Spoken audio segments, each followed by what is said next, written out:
Hello বন্ধুরা, আর কিচেনে সবাইকে স্বাগত। আজকে আমি ডিমের চিজ অমলেট এগ কারি বানাবো। চলুন দেখাই কিভাবে বানাচ্ছি। আমি এখানে দুটো ডিমকে ফাটিয়ে নিচ্ছি আর একটা ডিমকে সেদ্ধ করে রেখেছি।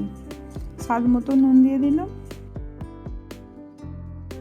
ডিম সেদ্ধ করার যে সাদা অংশটা ছোট ছোট করে কেটে নিয়েছি, সেদ্ধ করার পরে ওইটা দিয়ে দিলাম একটা ডিমে।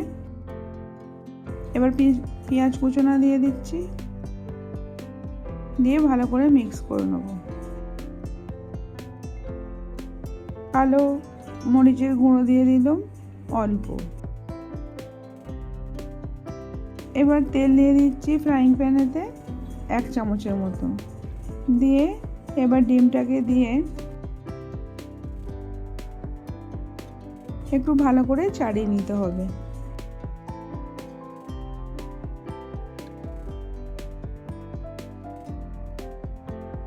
তারপরেতে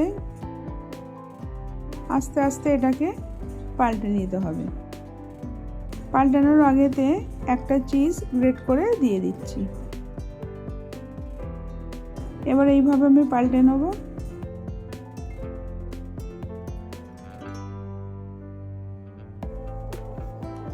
এবার আমি এটাকে নামিয়ে কেটে নিচ্ছি একটু ঠান্ডা হয়ে যাওয়ার পরেতে।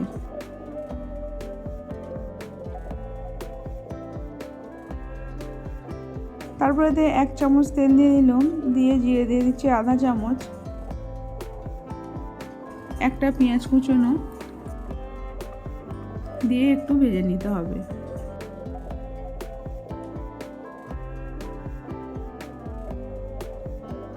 তারপর বাটার দিয়ে দিলাম 1 চামচ, দিয়ে ভালো করে মিক্স করে নিচ্ছি। একটা টমেটো কুচো দিয়ে একটু ভেজে নিতে হবে এর সাথে। ধনেপাতা, কাঁচা লঙ্কা আর 4টে রসুনের কোয়াকে পিষে ওটাকে দিয়ে দিলাম, দিয়ে একটু ভালো করে কষে নিতে হবে। লঙ্কা গুঁড়ো আধা চামচে একটু কম ও হলুদ সামান্য দিয়ে ভালো করে মিক্স করে নিচ্ছি।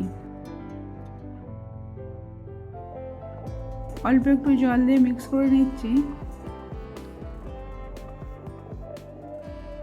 স্বাদ মতো নুন দিয়ে দিলাম, গরম মশলা অল্প দিয়ে ভালো করে কষে নিতে হবে। পরিমাণ মতন জল দিয়ে দিলাম, দিয়ে ভালো করে সব মিক্স করে নিচ্ছি মশলাটা।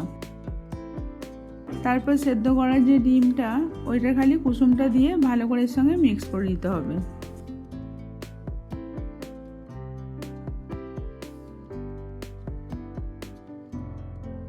বাটার দিয়ে দিলাম আধা চামচ আর চিজও দিয়ে দিচ্ছি আধা চামচ, দিয়ে ভালো করে এটা মিক্স করে নিতে হবে।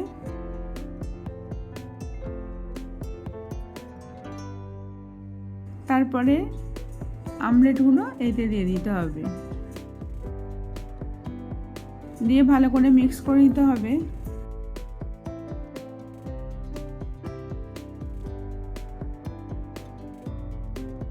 এইভাবে একটু মিক্স করে নিতে হবে আর 30 সেকেন্ড একটু ফুটিয়ে নিতে হবে।